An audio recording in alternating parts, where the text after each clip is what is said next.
Greetings, everyone, and welcome to Anime Night in the Dojo. Today's featured show, Gachiakuta, Season 1. Yep, Gachiakuta, Season 1, Episode 2. Welcome back to the dojo. I'm Ryu. That's Sage. We're back for more Anime Night in the dojo. And, well, coming off last week, Rudo got it rough across the board. Real bummer. Super bummer. We also got Trash Dragon. Gonna keep that one going until it's proven to me that it's not a dragon. Maybe it's just sentient trash that looks like a dragon. I don't know. Either way, before we get going here, I have to mention, I mentioned this a little bit at length in Dan to Dan when I was still out of it and pissed off, but it was brought to my attention that people cannot copy the link to the Patreon link for the timer-based reaction part of this over on Patreon. So, because certain platforms that will remain nameless are stupid, from now on, I will just be putting the link to the Patreon post for each episode from this in the first pinned comment of this video. So, of each video, not just this one, obviously.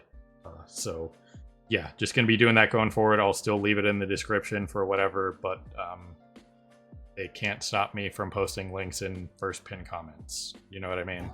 So, they can eat me.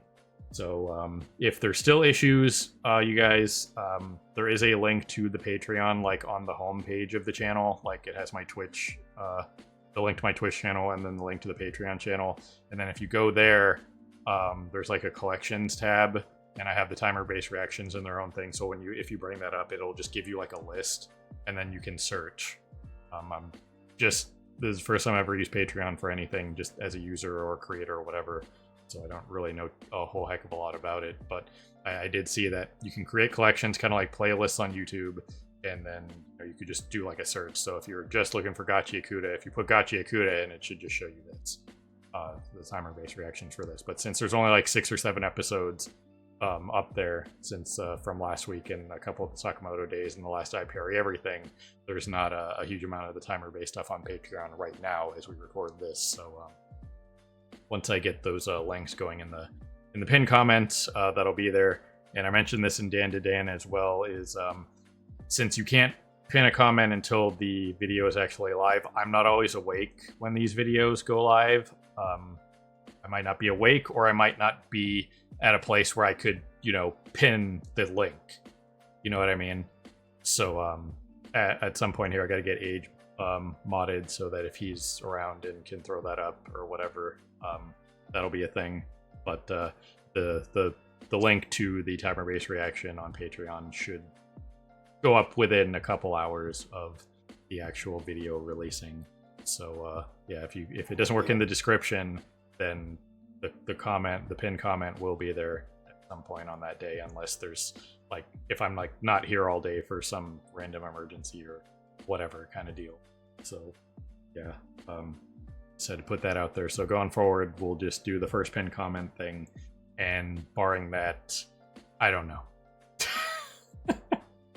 I don't know what else I can do besides that, and just hope certain platforms with a red play button get their shit together, but I really doubt it. So anyway, as for Gachiakuta, there's not a huge amount that we can really speculate on still in the first 3 episodes of the series, but we got a pretty good baseline. Rudo has been tossed into the pit after losing his caretaker guy here, as we can see in this first frame of the episode. And you guys can't see it because I'm blocking it for obvious reasons, but yeah, it'll be interesting to see how this functions. Does he get back to the surface? Is there some sort of thriving society in the pit of trash kind of deal? How big is the pit? There's all kinds of random world building stuff to do, all kinds of questions that can be asked for what's going on, that kind of deal. Random side note, but one of the things I was originally thinking of, when we first saw the trash world, the pit, I mentioned the freaking Adola similarities and stuff like that. But the other thing that I immediately thought of but forgot to mention was the Void from Marvel. We even have the Trash Dragon being Eliath.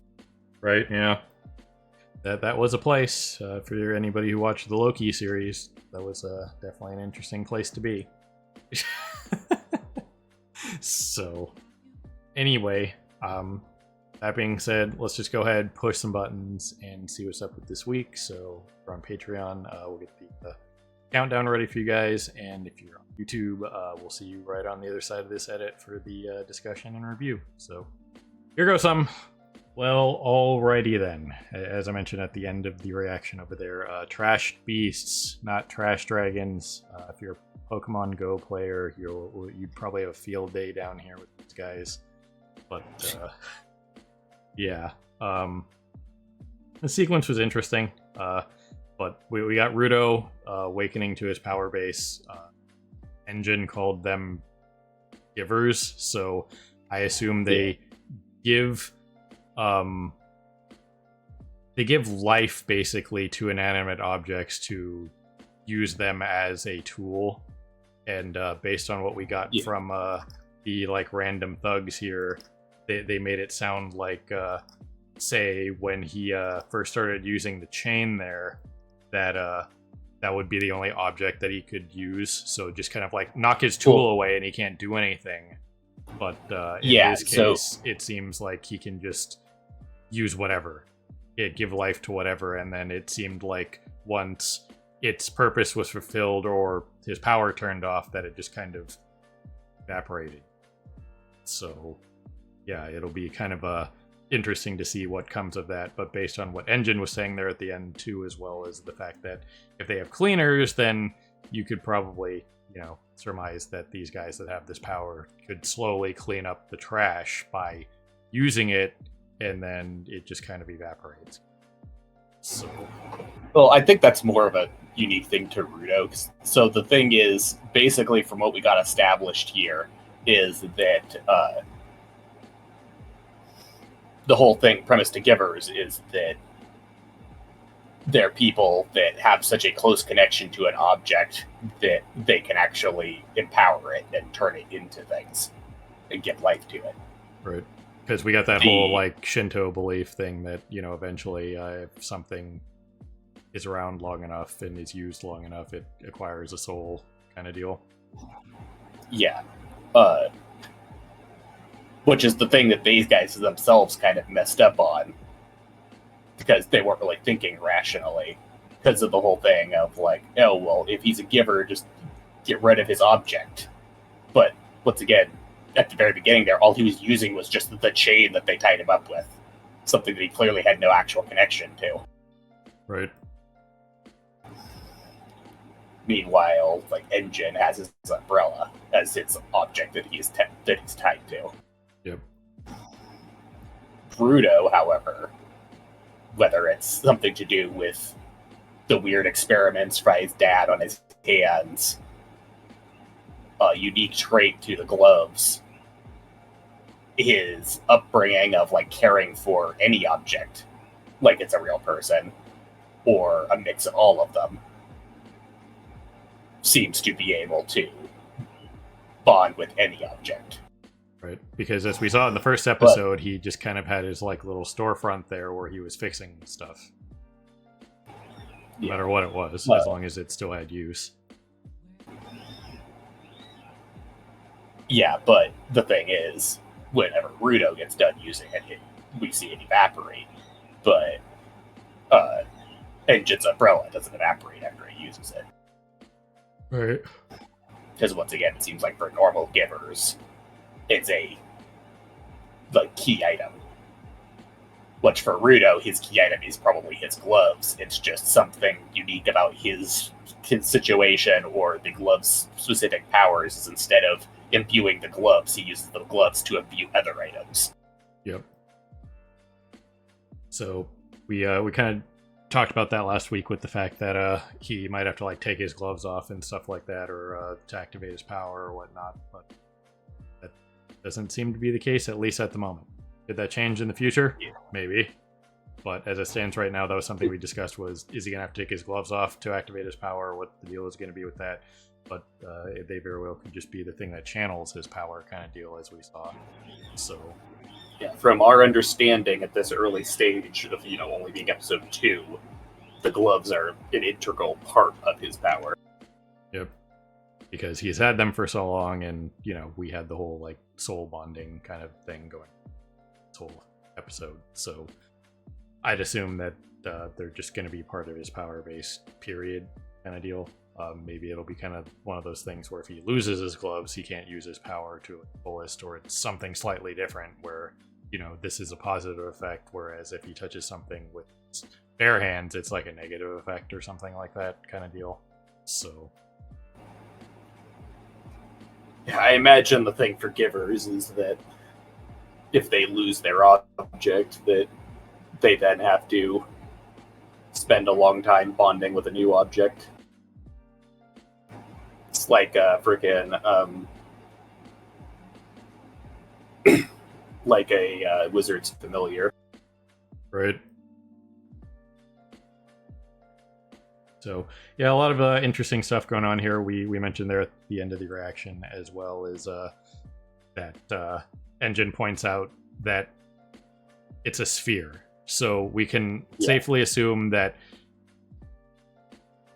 the utopia, it kind of makes the whole sphere situation even more interesting. So assuming that they are on like a Dalaran-esque flying city, and it just kind of circles the globe that is still there from whatever altitude they're at, pretty reasonable altitude at that.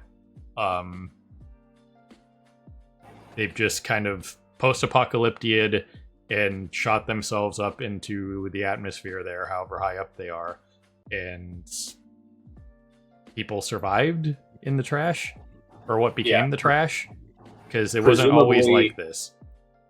Yeah, presumably what happened is this is just Earth, but some sort of apocalyptic event happened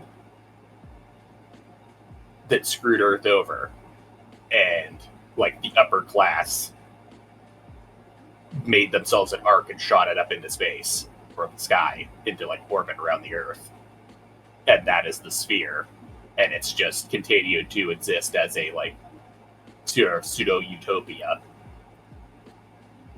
up in the sky, and over time has developed its classism situation. Meanwhile, down here on the Earth, like some humanity has still survived, but it's only by, skin of its teeth, scraping and scrounging what it can. Right. The main question we have, really, after all this, is basically just how is the sphere maintaining itself? Right. Because it's clearly not coming down for supplies or anything. No. It just seems to be up there generating infinite supplies and dumping infinite waste back down onto the Earth. Yep.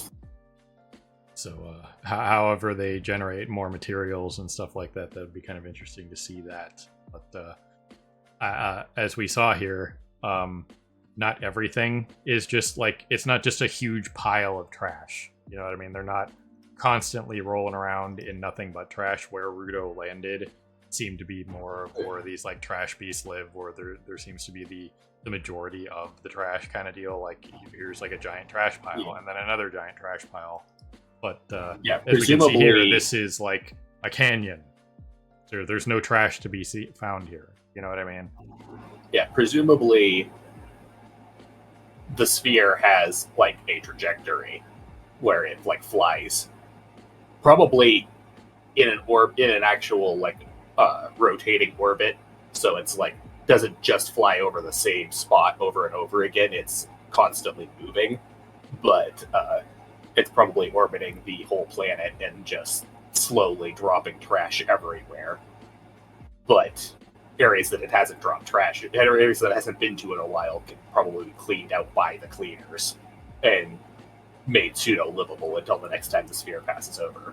Right. So it'll be kind of interesting to see going forward what the deal is with that, like what the cleaners entail outside of obvious thing kind of deal. But they'd be kind of fighting a never-ending war against the sphere dropping more trash on them kind of deal. But It sets up an interesting premise. Like you can even see here, like there's obviously trash piles behind this guy, but this looks like a typical, like a gas station, rest stop kind of thing. They have vehicles, so there have to be reasonable roads. You know what I mean? Could they drive over the trash with stuff like this? Yeah, sure. But what engine was dragging him through here? That's there's stuff that's cleared out, kind of deal. Like the road is cleared off, so there has to be logistics systems, stuff like that, transport systems, whatever. These guys did mention that there are probably upper class down here as well that pay good money for what they call spherites kind of deal, and a living spherite is few and far between based on this guy, what he was saying. So yeah, because once again, they presumably all more or less all die on impact. Yep. Because let's face it, if the sphere is, say, orbiting Earth at even 10,000 feet, you're really not going to survive a fall like that, even if you fall into some cushy trash. Yeah, if it has any sort of actual orbit around the world, then that isn't just being like suspended by some form of technology, then it's definitely high enough for you to hit terminal velocity, which, despite the name terminal velocity, doesn't guarantee death. Yeah. There are people who have hit terminal velocity, like skydiving or whatever, and hit the ground and survived. Hell, King of the Hill's coming back tonight. Peggy Hill survived that. She came back. I mean, it's a cartoon character, obviously, but still, it's founded in fact. It has happened. You can like shatter every bone in your body and still survive, kind of deal. So yeah, it all just depends on how you hit and how you in particular are built. Some people it is very hard to kill them. Yep. But yeah, presumably it's terminal velocity, so you can survive terminal velocity. It's just very rare. Yep. So there could have been extenuating factors for Rudo himself. However he landed, maybe it was close to the ground. Maybe it was kind of like a slide deal. You know what I mean? He just kind of hit like a bunch of like trash on the way down, and it was kind of like the 12-minute mark where Crunchyroll's just like, yo, you're going back to the start, F you. And he just kind of like slid down the player and survived it. Yeah, because like that is a thing, is you can hit stuff on the way down, which will cause injury, but it will kill a lot of your velocity. And that's why, like, oftentimes if you fall into like a forested area, as long as you don't, get impaled on a branch or something, if you just hit some branches on the way down, it'll hurt like hell, but could potentially save your life because it'll kill a lot of your velocity for lesser impacts than just straight into the ground. Point of reference, again, that happens to Archer multiple times in the series Archer. Goes off the cliff on his own, in a vehicle. They made jokes about it. It was great. They almost did it off the space station, too. It was crazy. But, yeah, and then, like Gavin loves to point out, yes, if you hit at the right angle on a slope, that will also kill a lot of your momentum. It'll disperse a lot of your momentum, and you'll roll, which can injure you with quite a lot of force. But it's still far preferable to just smacking straight into the ground at full velocity. Right. Another random, like, pop culture reference. You guys remember when Luke jumps off after he has the I am your father discussion with Darth Vader, and he jumps off? And he just kind of he jumps off and he's going straight down, but he also goes into a tube that eventually just kind of curves off, and that completely killed his momentum, kind of deal. Yeah. So stuff like that is totally feasible. If you get to a flat surface, and the flat surface, no matter how fast you're going, if it slowly curves, you'll eventually, it's not like you're going to go through it, because you've already caught yourself on the surface, kind of deal. So you're just in full slide mode at that point. You could get some friction burn.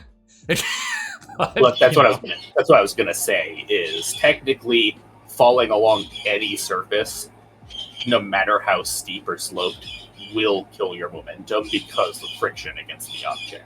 So, like, even if it's like damn near straight vertical, you're still going to prevent yourself from hitting terminal velocity by clinging to a wall or something. Yep. Because the friction itself will prevent you from hitting max speed. Yep.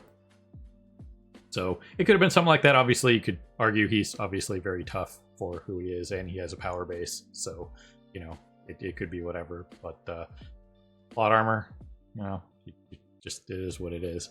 But yeah, we really don't know because once again, like, he doesn't even know. He just woke up down here after being knocked out from whatever fall he took. Yep. So going forward, it'll be interesting to see what the deal is with the cleaners, how the class system is down here back on, we'll just call it Earth for now, because nothing saying otherwise. But we'll just have to see like what Engine's group is like, what the cleaners actually do, what factions might arise down here. He did say that there is no way to get back, kind of deal, but never say he never. He said there's nothing you can do about it at the moment, implying that like he does know of a way to possibly get to the sphere, but it's not something that can really happen right now because the sphere's already left. Yep. So it'll be interesting to see what comes of that stuff, how humanity is working on down here, whether we get any more on like, was this post-apocalyptia or was this just, you know, rich people saying the planet is gross, we want to just literally be above you now. There are many different avenues to explore for that kind of situation.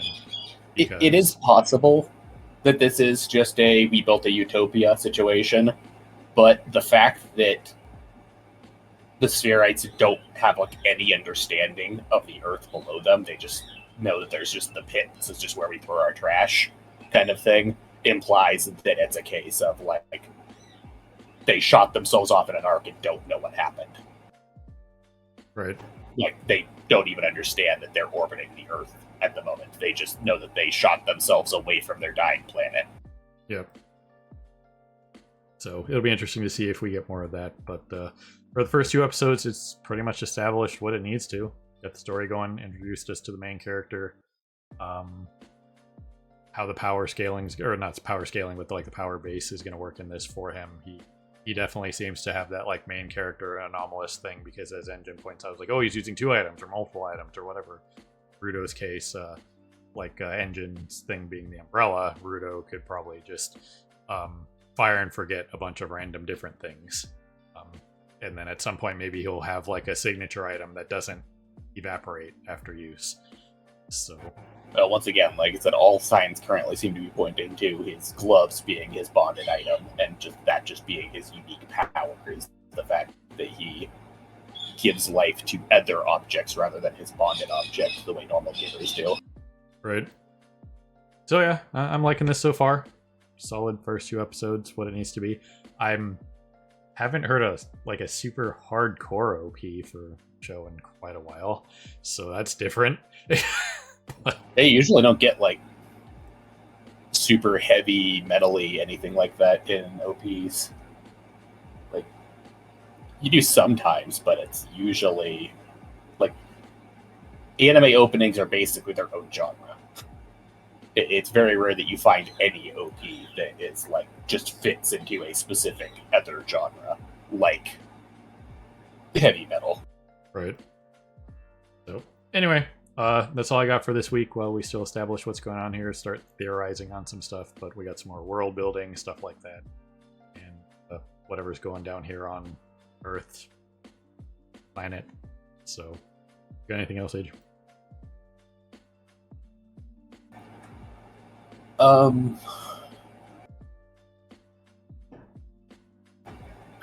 think I got everything. And I don't think there's anything else.